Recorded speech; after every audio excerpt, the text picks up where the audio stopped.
morning, everybody. I'm not going to use the podium just because I only have 15 minutes. And I'm also not going to use the PowerPoint because I'm no good at it. So it's great to be here, and thank you for coming. And it's wonderful to work with Larry, as you can imagine. You know, David Mamet wrote a book called Writing in Restaurants, and that's what we did. We wrote in restaurants, holding up picture books and playing games. It was ridiculous, but fun at the same time. I'm just going to talk for a very short 15 minutes. Are you going to give me a sign? Yeah, okay. Because I could talk for a long time, because I really care about this kind of work that we do in classrooms with elementary and secondary school students, because it's sort of based on the premise that there are no disposable children in the world. Yeah, thank you. You know, that all students have the right to be successful, and that the ways in which we create community, encourage them to communicate with each other, confront the issues that are in front of them, such as the bullying issue, how do we help them collaborate, are all part of classroom work. And I teach both at York and at OISE, and I'm really interested in creating those caring classrooms with all that stuff. And those of you who know Larry know that he's a master at creating empathetic response and collectivity and collective vision. And it matched my desire to look at what good teaching is for me, which is really helping teachers have a sense of student.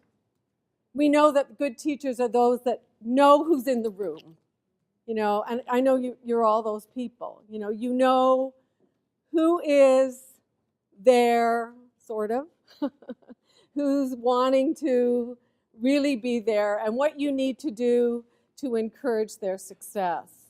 So, you know, a teacher's sense of student is huge.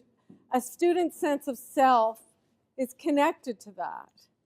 So the way in which we encourage and inculcate in our kids a sense of themselves so that they can lead privately happy and publicly useful lives. And then the third thing that I care a lot about and is connected to that as well is our sense of self. Our acknowledgement of our weaknesses, the ways that we need to move forward and learn differently, what we need to throw out that doesn't work in terms of our teaching, and what we need to do to move forward and take some risks.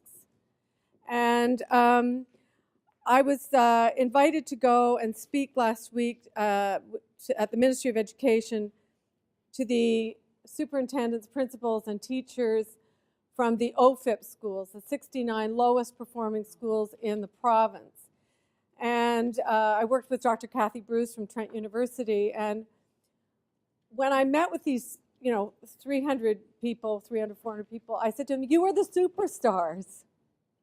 You are the superstars in education because you're the ones that never give up.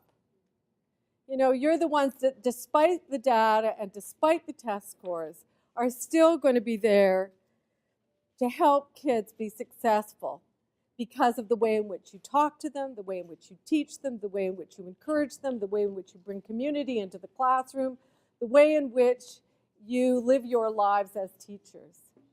And so I think, creating caring classrooms is all about that. And it's all about inculcating in students student voice. And, people always worry about student voice. They think, wait a minute, do we want kids to be, we don't want kids to be rude, or we don't want them to be necessarily precocious, but we do want to hear from them.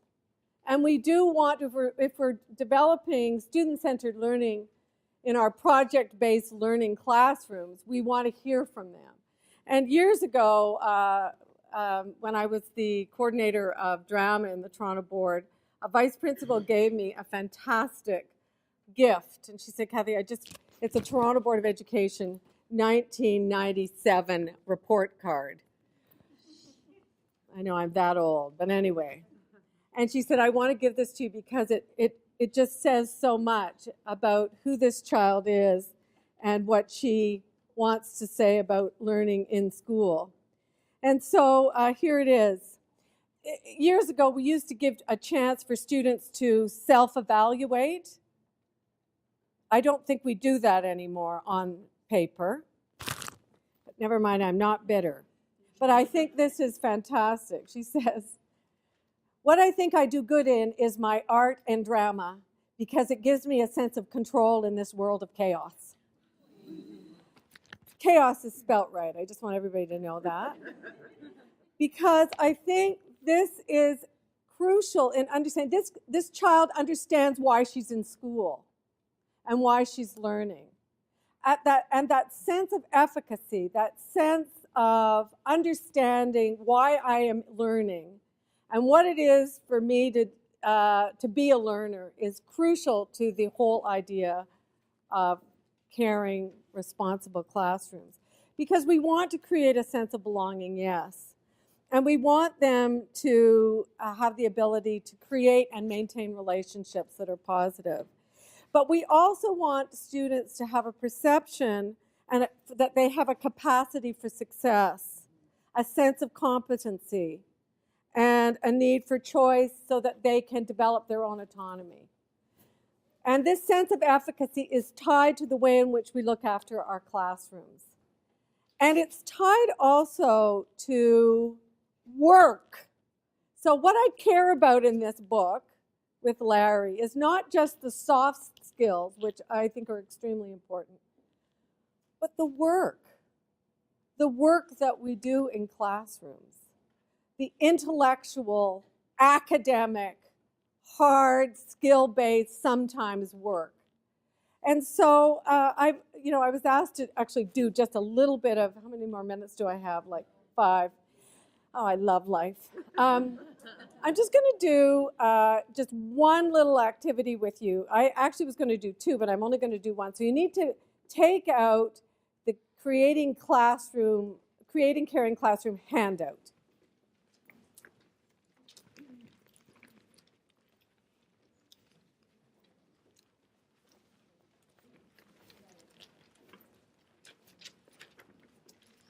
Perfect.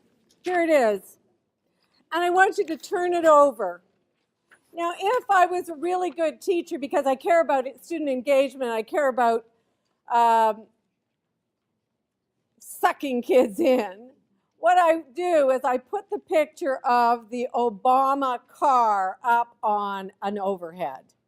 I remember going to a classroom in Guelph with, 100 grade 8s. I can't remember. I just remember I got there. And I put up and of course they had no idea what this was, and I had them guess what it was. And finally, because of the American flag and because of the insignia, they realized that this was Obama's car. And I said to them, all right, I want you to brainstorm all the things that you think this car has on the outside of it. So in the next 30 seconds with a partner, I want you to brainstorm what you think this car is all about on its exterior. You've got 30 seconds. Go. If I had a class like this, I would allow you to continue on. I go and get a coffee. No. All right, now you've got the outside. Now I want you to go into the interior of this Cadillac, 2009 Cadillac, and I want you to decide if you were squiring around the most important man in the world and you had to develop security measures. You've thought of the outside of the car. Now I want you to think about what might be in the inside of the car. You only have 20 seconds to brainstorm that with your partner.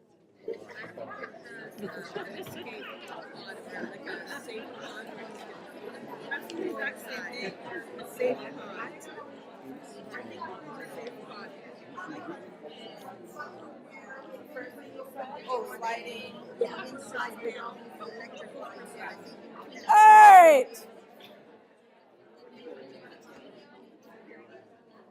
Now that doesn't give you enough time. I mean, I'm a time, when I'm told 15 minutes, I do 15 minutes. I always end on time. And I say to my student teachers, you do that too, because it's about respect, right? You never go, of course I taught kids who would leave me anyway.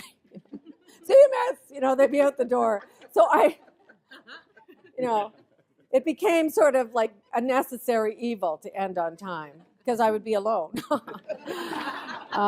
But anyway, okay, so let's just, for fun, what did we get on the outside of the exterior of Obama's Cadillac? Hands up. Anybody want to say what? Yes. Bulletproof tires. Absolutely. All right. And the tires are actually reinforced with Kevlar, which is a Canadian invention. I didn't know that, but I do know that now. Excellent. What else on the outside of the car? Yes. Kids love this. They go. Right, probably. Thank you. What else? One more thing.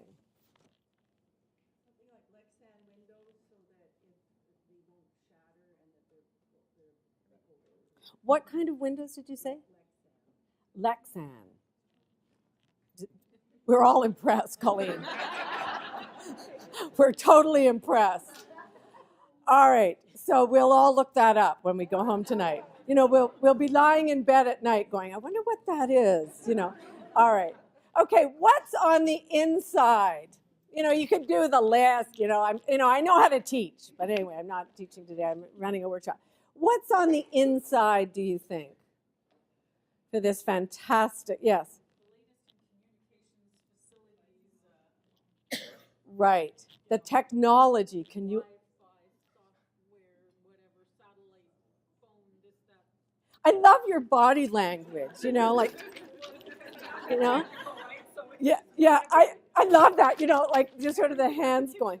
Yeah, everything in the kitchen sink. Okay, one other thing. Yes.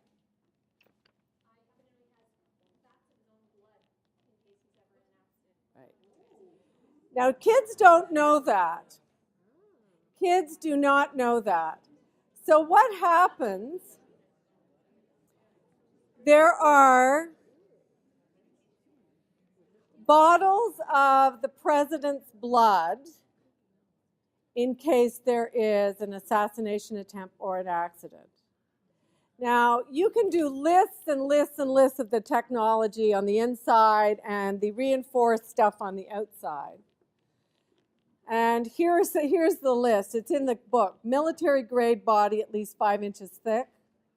Pump-action shotguns and tear gas cannons underneath the car. Oxygen and firefighting system. Reinforced steel undercar to protect against bomb. Kids love it. Tires reinforced with Kevlar. And armor-plated doors 8 inches thick. But what really gets to them is the idea that someone has thought of bottles of blood. And I, as a 62-year-old, I might as well say it because it's the 50th anniversary of Kennedy's assassination. I remember as a 12-year-old child coming home from school and listening to the fact that President Kennedy was shot and that he died later in hospital. But what I remembered most, which takes us back to that empathetic understanding of what it must have been like, is Jackie Kennedy wearing her beautiful pink suit with her fur collar, smattered in blood, and Lyndon Johnson saying to her, I think you should get changed. And she's saying to him, no, no, no. I want the world to see what happened to me, my family, and to them. So when you talk about work, you're talking about information. Let's make these lists, right? Let's make the lists of the technology, et cetera, et cetera. But let's also tie it to something that matters to me, to you, to the kids, to our future. That emotional intelligence, that understanding that we have to connect, intellect, yes, we need to know what it is we need to know. But we need to connect it to history, to biography, to identity, to story, so that children never, ever forget your teaching. And they are empowered by what it is they know and understand that is connected to their own personal lives. So creating caring classrooms, yes, is about creating environments where kids begin to have some sense of efficacy and a sense of who they are, so that they can move forward and live a life that is important. But it's also connected to work, the work that goes into the classroom. And I'm going to finish, I'm trying to decide between two endings, because I'm such a theater person,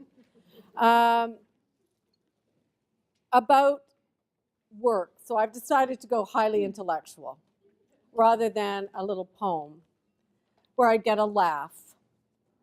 But right now I'm kind of into thinking about the real seriousness of this. If you know Barbara Kingsolver's Animal Dreams, it's about two teachers, one who goes and teaches Central America, one who stays in the United States. They both have it tough. Who doesn't? If you're a really good teacher, you go home at night and you think, right? You put your head on the kitchen table, and then you know, I don't know what you do after that, but anyway. There's this great, yeah, pour several glasses of wine. Excellent, all right. I'm just going to read you this part from Animal Dreams by Barbara Kingsolver about the teacher from Central America who writes to the teacher in North America about teaching. You're thinking of revolution as a great all or nothing. I think of it as one more morning in a muggy cotton field, checking the undersides of leaves to see what's been there, figuring out what to do that won't clear a path for worse problems next week. Sound like teaching? Right now, that's what I do. You ask why I'm not afraid of loving and losing, and that's my answer. Wars and elections are both too big and too small to matter in the long run. The daily work, that goes on. It adds up. It goes into the ground, into crops, into children's bellies and their bright eyes. And I love this line so much. Good things don't get lost. Cody, here's what I've decided. The very least you can do in your life is to figure out what to hope for. And the most you can do is live inside that hope, not admire it from a distance, but live right under its roof. What I want is so simple I almost can't say it. Elementary kindness, enough to eat, enough to go around. The possibility that kids might one day grow up to be neither the destroyers nor the destroyed. That's about it. Right now I'm living in that hope, running down its hallway and touching the walls on both sides. For those of us who teach in classrooms that challenge us, which I would say is all of us, I think you need to live inside the hope that everything you do is creating a classroom where the future will unfold in better ways. Thank you very much.